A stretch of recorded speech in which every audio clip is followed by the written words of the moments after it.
साथ मैं अभिषेक पांडे। इस बुलेटिन में हम बात करेंगे पाकिस्तान के निकलते दम की। मार्च में हाईजैक, जून में जाफर एक्सप्रेस डीरेल। बलोचों का प्लान बड़ा खतरनाक है। बलोचों ने फिर धमाकेदार तरीके से पाकिस्तान की रेल व्यवस्था डीरेल कर दी है। आईईडी विस्फोट के बाद जाफर एक्सप्रेस के 6 डिब्बे पटरी से उतर गए। गनीमत यहां पर यह रही कि इस हादसे में कोई भी बड़ा नुकसान नहीं हुआ, लेकिन ट्रेन यात्रियों में एक बार फिर से खौफ भर गया है। खैर, बात सिर्फ रेल की नहीं, पूरा मुल्क ही मुनीर शहबाज ने पटरी पर उतार दिया है। और आज बात इसी डीरेल जाफर एक्सप्रेस की करेंगे। कैसे बीएलए की हिम्मत बढ़ती जा रही है, पाकिस्तानी सेना डरती जा रही है।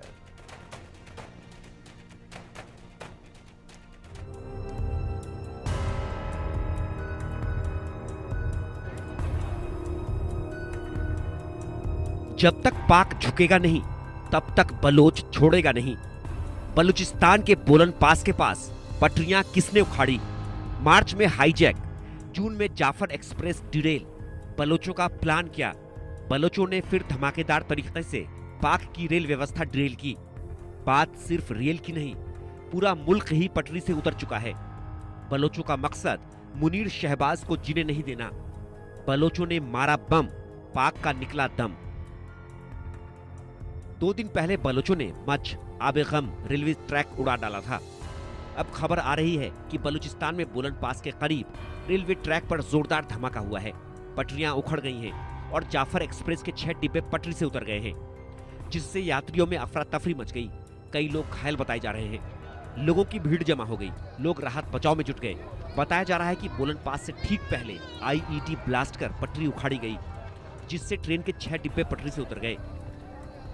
यात्रियों का कहना है कि धमाका इतना तेज था कि रेलवे ट्रैक पर 3 फुट गहरा गड्ढा बन गया। कुछ ही देर में जाफर एक्सप्रेस इस ट्रैक से गुजरी और ट्रेन की 6 बोगियां पटरी से नीचे उतर गईं। जैकोबाबाद के रेलवे ट्रैक पर हुए इस धमाके के बाद रेलवे और सुरक्षा एजेंसियां मौके पर पहुंची।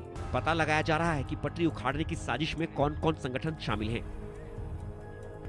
दरअसल इसी साल मार्च में बिल्कुल ऐसी ही घटना पहले भी हो चुकी है, जब पेशावर जा रही जाफर एक्सप्रेस को ही बलूच लिबरेशन आर्मी के लड़ाकों ने हाईजैक कर लिया था। बीएलए ने यह जानकारी दी थी कि इस ट्रेन हाईजैक में 214 यात्रियों को बंधक बनाया गया है। हैरानी वाली बात यह थी कि उस ट्रेन में बड़ी संख्या में पाकिस्तानी सेना के सैनिक थे, जिसमें से कुछ को बीएलए ने मौत के घाट भी उतार दिया था। पिछली बार क्वेटा से पेशावर जा रही जाफर एक्सप्रेस जब रास्ते में थी, तब बीएलए के लोगों ने एक टनल के पास धमाका किया था। जब ट्रेन की रफ्तार धीमी हुई, तब कुछ और धमाके किए गए और इस तरह ट्रेन बेपटरी हो गई। हालांकि इस बार दावा किया गया कि बोलन पास के करीब पटरी उखड़ी, यानी पाकिस्तान के पूरे जर्जर सिस्टम ने बीएलए के आगे समर्पण कर दिया। बात सिर्फ रेल की नहीं, पूरा मुल्क ही पटरी से उतर चुका है। 2 दिन पहले मच आबे गम रेलवे ट्रैक उड़ाया गया और अब कराची जा रही जाफर एक्सप्रेस को निशाना बनाया गया। मुनीर शहबाज की सरकार पूरी तरह से नाकाम साबित हुई। Bureau report, India news.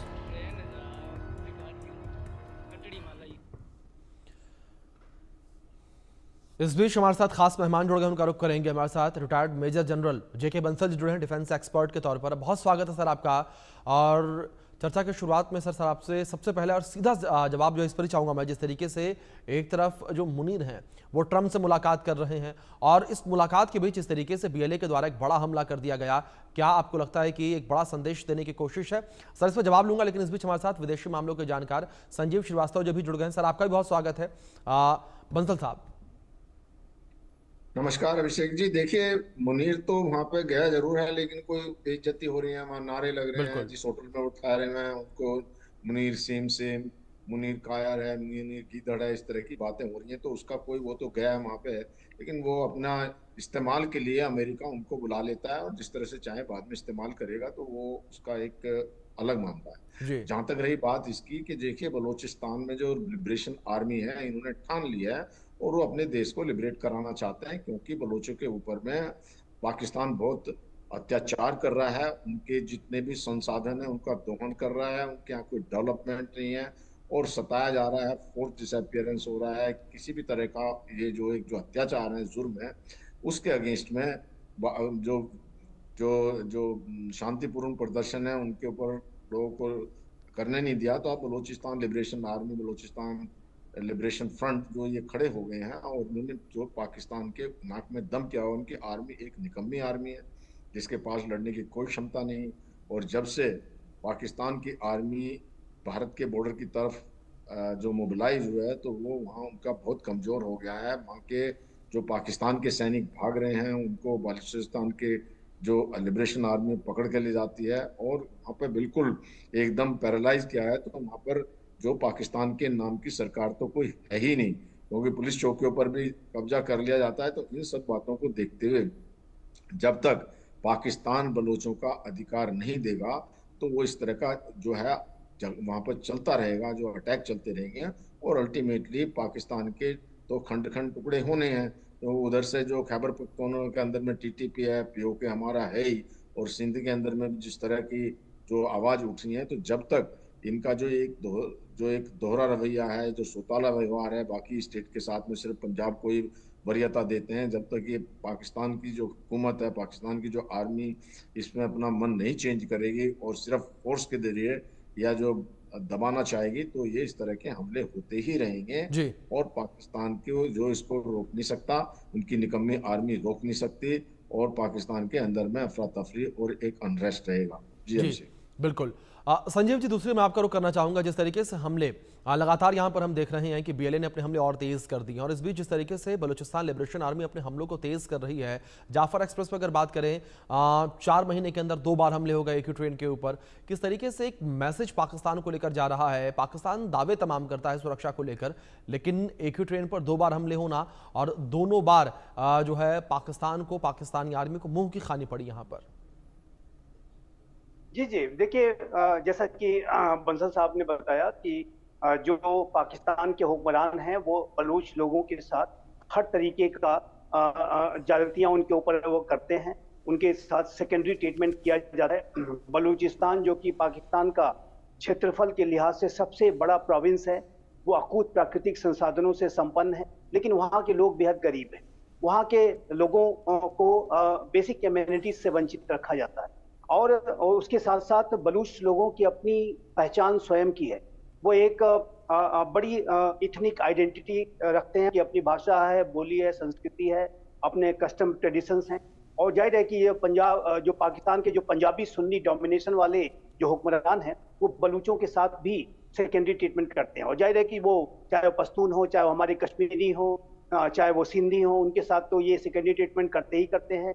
और रिलीजियस माइनॉरिटीज की तो आप बात ही छोड़ दीजिए कि वहाँ पर हिंदूज के साथ और क्रिश्चियंस के साथ और सिखों के साथ कैसा बर्ताव किया जाता है, उनकी संख्या लगातार घटती जा रही है। तो ये जो बलूच लोग अपनी पहचान के लिए भी, अपने अस्तित्व के लिए भी वो लड़ाई लड़ रहे हैं, और अपने संसाधनों की जो उनका जिसके के ऊपर उनका पहला हक है, वो जो संसाधन है, वो ये पाकिस्तान के पंजाबी सुन्नी डोमिनेशन वाले हुक्मरान है, वहाँ की आर्मी, ISI और वहाँ की पुलिस फोर्सेस, जो वहाँ की रियली रूलर्स हैं, वो सारा जो संसाधन है वो चाइना को गिरवी रखते जा रहे हैं।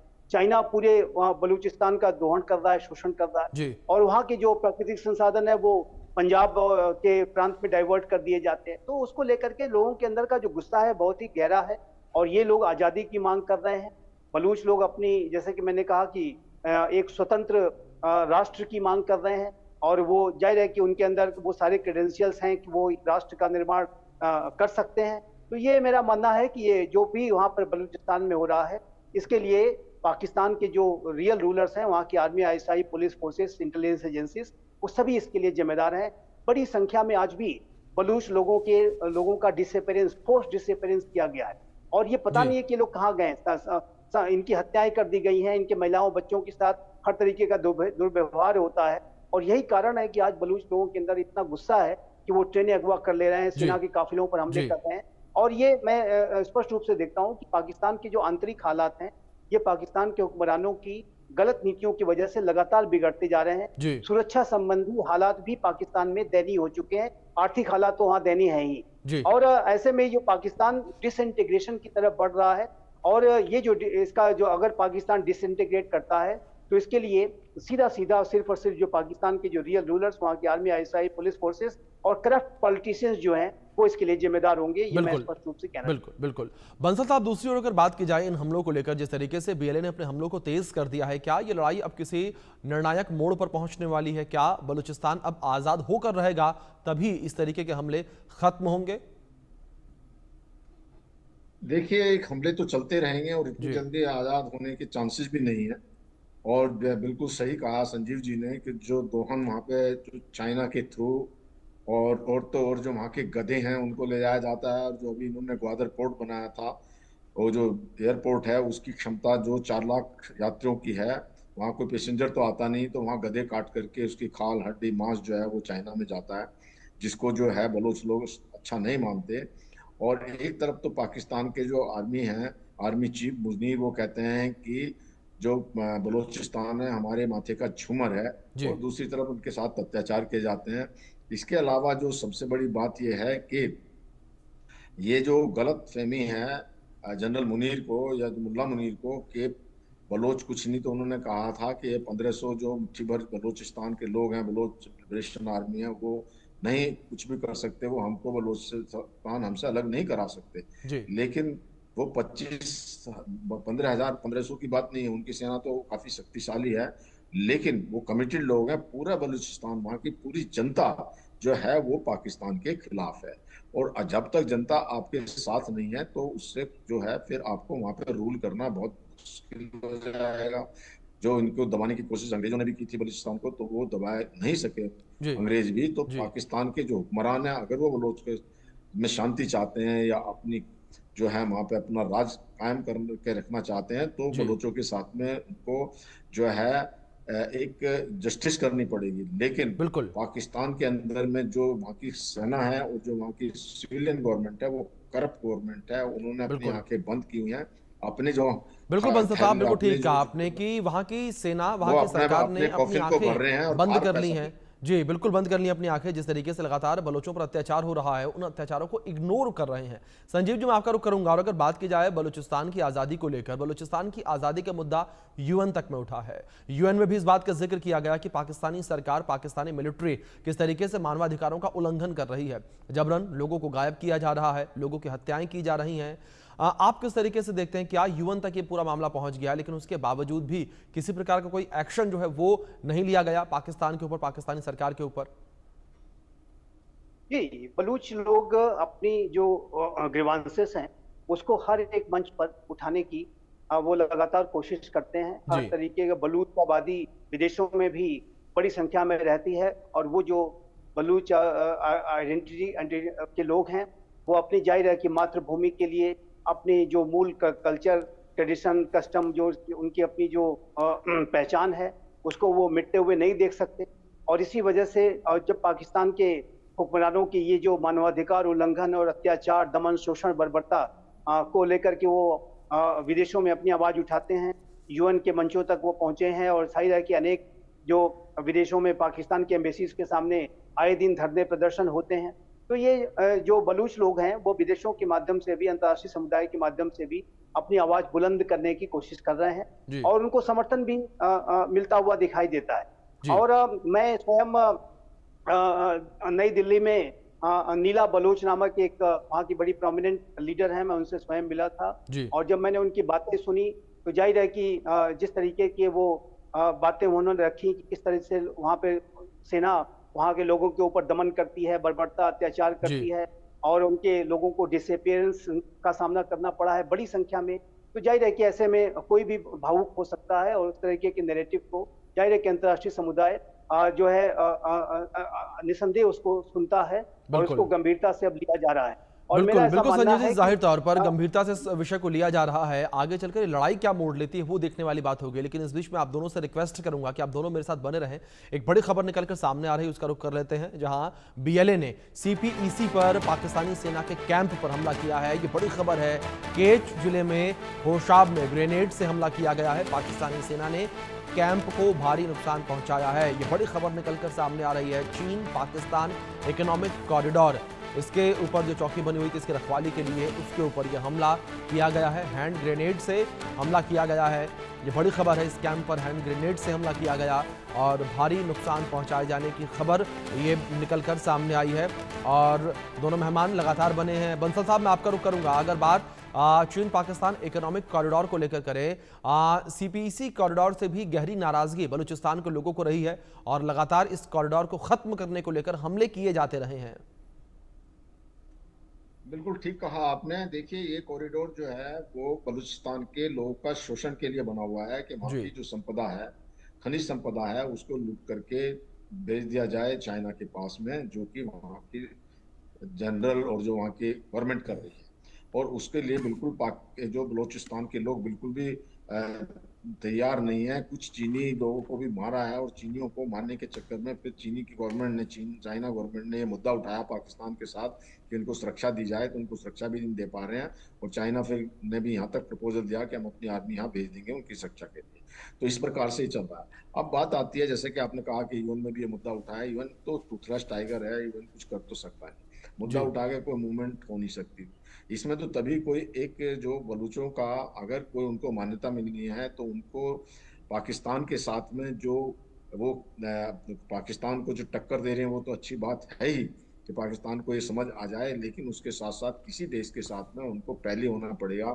चाहे अमेरिका के साथ में हो, अमेरिका को वो इनवाइट करें कि जी हमारे संसाधन से आप बिजनेस करिए, बजाय इसको पाकिस्तान या चाइना लूटे। और तो हो सकता है, और वो पाकिस्तान के अंदर में अमेरिका का इंटरेस्ट रहता है अपना अड्डा बनाने के लिए, जिससे वो चाइना पे नजर रख सके और कुछ कंट्रोल अफगानिस्तान के ऊपर रख सकते, या फिर इनको अफगान गवर्नमेंट के साथ या ईरान गवर्नमेंट के साथ, तो कोई ऐसा देश जो पूरी तरह से इनको डिप्लोमेटिकली, पॉलिटिकली और जो मिलिट्रीली, इकोनॉमिकली सपोर्ट करेगा, तभी जाके जो है ये एक अलग देश बन सकता है। जो इस तरह के जो इनकी मूवमेंट चल रही है और जो बीएलए आर्मी इनको टक्कर दे रही है, तो ये तब तक बात कोई समझ में नहीं आएगी या कोई इसका लॉजिकल कंक्लूजन नहीं निकलेगा। हालांकि हर बात जो बलूच के यहाँ पे पत्रकार आते हैं वो भी इस बात को कहते हैं कि जल्दी हम लिबरेट हो जाएंगे, और आप भी जैसे कह रहे हैं कि भाई कब तक ये जल्दी हो जाएगा, लेकिन इसको उनको देश तो तब बनेगा ना कोई देश सामने आए। अब आप एक बात देखिए, अफगानिस्तान में जब तालिबान की गवर्नमेंट आई तो सबसे पहले समर्थन किसने दिया? पाकिस्तान ने दिया। उनको सारा एस्टेब्लिश किया, पाला पोसा, और फिर उनको जो पूरी कोशिश की।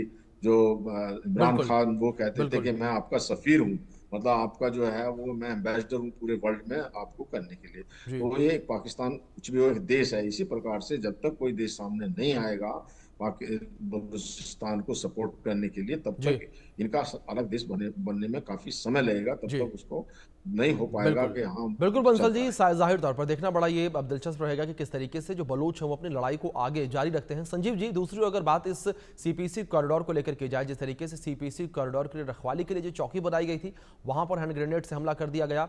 आखिर बलोचों में इतनी भारी नाराजगी इस कॉरिडोर से है क्यों?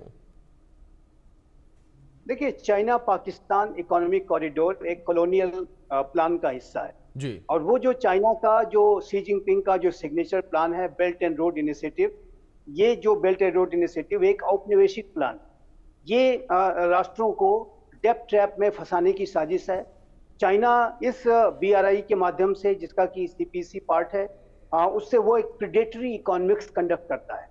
तमाम राष्ट्रों को अपने कर्ज के जाल में फंसाता है, फिर उसके बाद में टेरिटरी भी क्लेम करेगा। और अभी आपने पाकिस्तान के अंदर देखा कि $62 बिलियन से भी ज्यादा की उसने राशि निवेश कर रखी है, और ये जो बलूचिस्तान का जो अकूत प्राकृतिक संसाधन है उसका भी वो दोहन कर रहा है। चाइना इसी तरीके से ये जो सीपीसी है इसको अब अफगानिस्तान में भी ले जा रहा है, और अफगानिस्तान में भी आप जानते हैं कि $3 ट्रिलियन की जो प्राकृतिक संपदा है उसका भी वो दोहन करना चाहता है। तो और हम्बनटोटा का आपने एग्जाम्पल देखा था, श्रीलंका का जो हम्बनटोटा पोर्ट है उसको किस तरीके से चाइना ने एक डेप्थ ट्रैप के तहत, साजिश के तहत उसे 99 वर्ष के लीज पर ले लिया। तो ये जो सीपीसी के को लेकर के बलूच लोगों के अंदर बहुत गुस्सा है, असंतोष है, क्योंकि वहां का जो संसाधन है उसका कोई भी लाभ जो है वहां के लोगों को नहीं मिलता है। सारा संसाधन या तो पंजाब में चला जाता है या चाइना चला जाता है। तो इसी वजह से ये जो बीएलए बीएलएफ हैं, ये सीधा सीधा चाइना के इस तरीके के शोषण को जो है इसका विरोध करते हैं और उसके ऊपर सीधा हमला करते हैं। देखिए, चाइना जो है न सिर्फ अपने पैसे लगा रहा है, बल्कि अपने इंजीनियर्स को अपने वर्कर्स को वहां बसाता है और बाद में अपनी मिलिट्री भी लाएगा, अपनी सेना भी लाएगा, जब ये पूरी तरह से डेप ट्रैप में फंस जाएंगे। तो मेरा ऐसा मानना है, मैं अभिषेक जी स्पष्ट रूप से कहना चाहता हूं कि चाइना पाकिस्तान को आने वाले वर्षों और दशकों में अपने उपनिवेश के तौर पर डेवलप कर रहा है। और यही कारण है कि मैं इसको समय समय पर कहता रहा हूं कि भारत को चाइना को आने वाले वर्षों और दशकों में न सिर्फ नॉर्दर्न फ्रंट पर बल्कि वेस्टर्न फ्रंट पर भी डील करने के लिए अपने आप को तैयार करना होगा। चाइना की मिलिट्री भी यहाँ पर जो है उसने अपना दखल देना शुरू कर दिया है, और जैसे जैसे चाइना और पाकिस्तान और डेप ट्रैप में फंसेगा, उसकी जो सेनाएं हैं चाइना की वो और बड़े स्तर पर इधर आएंगी। तो ये मुझे लगता है कि एक भारत के लिए भी बड़ा चैलेंज होगा। लेकिन जहां तक पाकिस्तान की बात है तो वो एक ऐसा राष्ट्र है जिसकी की कोई अपनी विदेश नीति नहीं है, कोई रक्षा नीति नहीं है, अवसरवादी राष्ट्र है। अभी वो अमेरिका की गोद में जाकर कभी बैठा हुआ है मुल्ला मुनीर, वहां आप देखिए किस तरह से वो बैठक कर रहे हैं, और कभी ये पाकिस्तान चाइना की यात्रा पर चले जाते हैं। जिस दिन रशिया ने यूक्रेन पर हमला किया उस समय के तत्कालीन प्रधानमंत्री इमरान खान मॉस्को में मौजूद थे। तो और बाद में यही पाकिस्तान के ऊपर आरोप लगे कि ये यूक्रेन को हथियारों की सप्लाई कर रहा है। तो इस राष्ट्र का कोई अपना चरित्र नहीं है। बिल्कुल बिल्कुल ठीक है संजय जी, आपने इस राष्ट्र का कोई भी अपना चरित्र नहीं है। बातें दावे तमाम किए जाते हैं लेकिन सब में फेल होते नजर आते हैं। बंसल साहब, जिस तरीके से अगर बात इस ट्रेन के हमले को लेकर की जाए, जहां एक और पाकिस्तानी आर्मी के द्वारा तमाम दावे किए जाते हैं कि हमने सुरक्षा की जिम्मेदारी ले रखी है और पाकिस्तान पूरी तरीके से सुरक्षित है, लेकिन जिस तरीके से पाकिस्तान के अंदर हमले हो रहे हैं, जिस तरीके से पाकिस्तान के अंदर अगर बात आतंकी संगठनों को लेकर करें वो पनप रहे हैं, तो ऐसे में किस तरीके की सुरक्षा, ये जो दावे हैं वो किस तरीके के दावे? ये देखिए, पाकिस्तान तो झूठ बोलता ही है। अब आप बताइए कि जो है पाकिस्तान को जितने बार भी भारत से शिकस्त मिली है और अभी भी हमने जो इनको मुंह तोड़ जवाब दे के 11 ठिकाने ध्वस्त किए हैं, उसके बावजूद भी उतना झूठ बोल के अपनी जनता को बहका दिया उन्होंने कि हमने युद्ध जीता और मुनीर को फील्ड मार्शल बना दिया। तो वो जो इतना बड़ा इंटरनेशनल लेवल पे झूठ बोल सकते हैं, तो अपने देश में तो यहाँ पे जो उनको कोई इतना ज्यादा क्रॉस करने वाला भी नहीं है। बोलेंगे कि हाँ सब कुछ ठीक चल रहा है और यहाँ पे कुछ नहीं हो रहा और हम बिल्कुल सब चाक चौबंद है। लेकिन ये तो बिल्कुल एकदम सामने की बात है कि कुछ दिन पहले जो मार्च के महीने में शायद है इनके जो 234 जवानों को कैद कर लिया था इसी ट्रेन के अंदर में, जाफर एक्सप्रेस में, और छोड़ा, मतलब इनके सैनिक थे वो सैनिक, और अभी भी इन्होंने ऐसे ही किया। तो उससे पूरा पता चलता है कि ये जो निकम्मी नाकाम फौज है ये एक फौज नहीं है, ये एक बिजनेस हाउस है जो अपना बिजनेस करते हैं, पैसे इकट्ठा करते हैं, थोड़ा बहुत पैसा जो बाहर से अनुदान ले लेते हैं, कभी चाइना से लेते हैं, कभी अमेरिका से लेते हैं, झूठे वादे करते हैं, उनके साथ भी धोखा करते हैं। खास करके अमेरिका के साथ तो काफी धोखा किया इन्होंने, जो डॉलर लेते रहे उनसे, और जो ये तालिबान के साथ में। बिल्कुल बंसल साहब, बिल्कुल ठीक, आपने पाकिस्तानी आर्मी की जो नाकामयाबी है वो समय समय पर नजर भी आती रही है। इस बीच छोटा सा रिएक्शन संजीव जी मैं आपसे चाहूंगा, समय की बड़ी पाबंदी है। अगर बात यहां पर की जाए बलूचिस्तान लिबरेशन आर्मी को लेकर, एक समय पर इन्हें अनट्रेंड लड़ाके कहा जाता था, क्या अब ये शब्द बदलने का समय आ चुका है? क्योंकि जाहिर तौर पर ट्रेंड लड़ाके ये लगते हैं। बड़ा अच्छा आपने प्रश्न किया है, और देखिए बहुत ही ट्रेंड अब ये हो चुके हैं, और ये सिर्फ न सिर्फ अपनी खुद की जो इजाद की गई जो टैक्टिक्स हैं उसका इस्तेमाल करते हैं, बल्कि इन्होंने तहरीके तालिबान पाकिस्तान से भी काफी कुछ सीखा है। बिल्कुल। और ऐसी भी रिपोर्ट नहीं है कि उनके बीच में आपस में कहीं कोलैबोरेशन भी है, कहीं ज्वाइंट प्लानिंग वगैरह भी वो कर रहे हैं, क्योंकि दोनों का लक्ष्य एक है कि वो पाकिस्तान की जो सेना को टारगेट करना चाहते हैं।